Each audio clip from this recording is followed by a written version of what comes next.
Hello everyone. So daily prediction নিয়ে চলে এসেছি।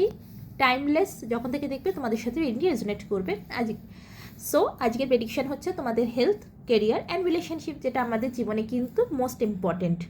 হেলথ নেই তো কোনো কিচ্ছু নেই, সর্বদা এটা মাথায় রাখবে। এবং তার পাশাপাশি ট্যারোর যখন তুমি প্রেডিকশান নিচ্ছ আর গাইডেন্স হবে না, এটা তো হতেই পারে না। তো গাইডেন্স অফকোর্স সেটা সবার শেষে আমি বলবো। সো আজ তোমরা কীরকম থাকবে তোমাদের হেলথ। দেখো তোমাদের হেলথ আজ না একটু প্রবলেম আসবে, ঠিক আছে, একটু প্রবলেম তোমাদের হেলথে আসবে, যেটা আমি মান্থলি প্রেডিকশান অগস্ট মাসে যে প্রেডিকশানটা আছে সেটাতেও কিন্তু ওভারঅল হেলথে কিন্তু একটু ইস্যু আছেই, ঠিক আছে। সো তোমাদের হেলথে প্রবলেম থাকবে, আর এই প্রবলেমটা হচ্ছে শুধুমাত্র তোমার নিজের সাথে নিজের একটা কোনো কিছু নিয়ে না যুদ্ধ চলছে, একটা কোনো কিছু নিয়ে যুদ্ধ চলছে, যেই যুদ্ধের কারণে তোমার হেলথে কিন্তু ইস্যু আসবে। যত আমরা আমাদের নিজের সাথে নিজেদের যুদ্ধ চলবে না, ততই আস্তে আস্তে আমাদের মধ্যে মনের মধ্যে সেই অ্যাংজাইটি, ডিপ্রেশন, এই সব কিছু আসে। আর যার ফলে কি হয় জানো, যার ফলে আমাদের যতগুলো চাকরা আছে সব কটা আস্তে আস্তে ব্লক হতে থাকে। আর যখনই চাকরা ব্লক হয়ে যাবে তখনই কিন্তু আমাদের শরীরে ডিজিজ দেখা দেয়। এই যে হাঁটুর সমস্যা এত মানুষের হয়, আজকের দিনে হাঁটুর সমস্যা কত অল্প বয়স থেকে শুরু হয়েছে।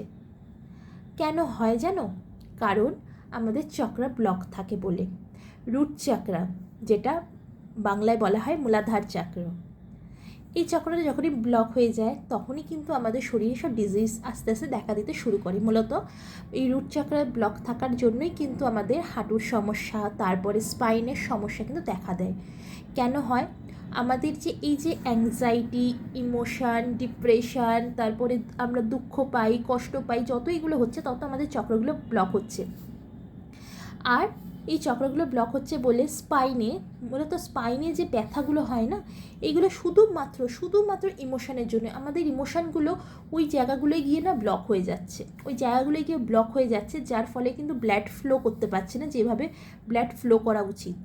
আর সেই কারণেই কিন্তু এত কোমরের সমস্যা, এত স্পাইনের সমস্যা, এত হাঁটুর সমস্যা। সো তোমাদের যুদ্ধ, এইগুলো থেকে তোমাদের কিন্তু বেরোতে হবে। নিজের সাথে নিজের অন্তরের যে যুদ্ধ চলছে না, এইটা থেকে কিন্তু তোমাদের বেরোতে হবে, তবেই কিন্তু তোমাদের হেলথ ঠিক থাকবে।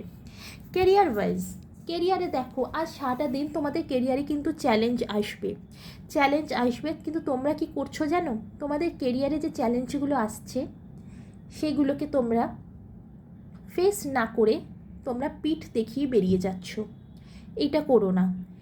চ্যালেঞ্জ সব কিছুতেই চ্যালেঞ্জ আসবে, সেটা কেরিয়ার হোক, হেলথ হোক, রিলেশনশিপ হোক, সব কিছুতে সেই চ্যালেঞ্জকে ফেস না করে সেই চ্যালেঞ্জ থেকে পিঠ দেখিয়ে বেরিয়ে যেও না।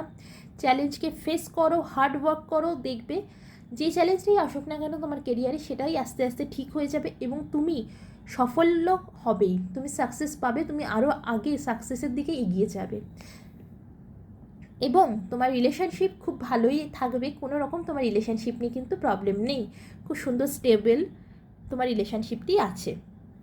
সো তোমার বর্তমানে আজকে সারাটা দিন দুটো জিনিসের উপর তোমার প্রবলেম থাকছে, হেলথ এবং কেরিয়ার। হেলথে ডেফিনেটলি প্রবলেম আছে, অ্যান্ড কেরিয়ারে প্রবলেম কিচ্ছু নেই। কিছু চ্যালেঞ্জ আসছে বা অলরেডি এসে গেছে, সেটাকে তুমি ফেস না করে বেরিয়ে যাচ্ছ, সেটাকে ফেস করাটা পুরোপুরি তোমার হাতে কিন্তু। এবার গাইডেন্স ফার্স্ট, হেলথের ওপর গাইডেন্স। তোমাকে বলা হচ্ছে নেচারের সাথে একটু কানেক্টেড হও, মর্নিং ওয়াকে যাও, এক্সারসাইজ করো, এইগুলো করো। আস্তে আস্তে তোমার যে হেলথ ইস্যু আছে সেগুলো ঠিক হয়ে যাবে এবং অবশ্যই যাদের সিরিয়াস হেলথ ইস্যু আছে ডক্টরের পরামর্শ নাও, ডক্টর যেভাবে বলছে সেভাবে চলো। পাশাপাশি খুব তোমাদের জন্য এটা ইম্পর্টেন্ট মর্নিং ওয়াক করা এবং এক্সারসাইজ করা।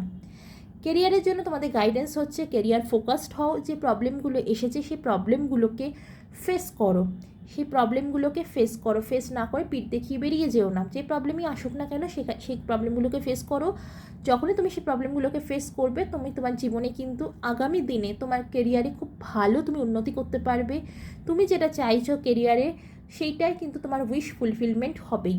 পাশাপাশি তোমার হেলথেও তুমি যেটা চাইছো সেটাতেও তোমার হেলথে উইশ ফুলফিলমেন্ট হবে, কিন্তু তখনই হবে যখন তুমি নেচারের সাথে কানেক্টেড হবে, এক্সারসাইজ করবে, মেডিটেশন মোস্ট ইম্পর্টেন্ট। তোমাদের জন্য খুব ইম্পর্টেন্ট হচ্ছে মেডিটেশন করবে। মেডিটেশন না করতে পারো, ওমের উচ্চারণ করো, চ্যান্ট করো, 108 বার চ্যান্ট করো ওম। এর পাশাপাশি হো ওপোনোপোনো প্রেয়ার, সেটাও দিনে 2বার 108 বার করে করো। এবং কেরিয়ার ওয়াইজ হার্ডওয়ার্ক করো, যে চ্যালেঞ্জটাই আসুক না কেন সেটাকে অ্যাকসেপ্ট করো, করে সেই চ্যালেঞ্জকে ফেস করো। আগামী দিন তোমার খুব ভালো যাবে। সো বন্ধুরা, এই ছিল ডেলি প্রেডিকশন। ভালো থাকো, সুস্থ থাকো, নিজের খেয়াল রাখো। Bye bye.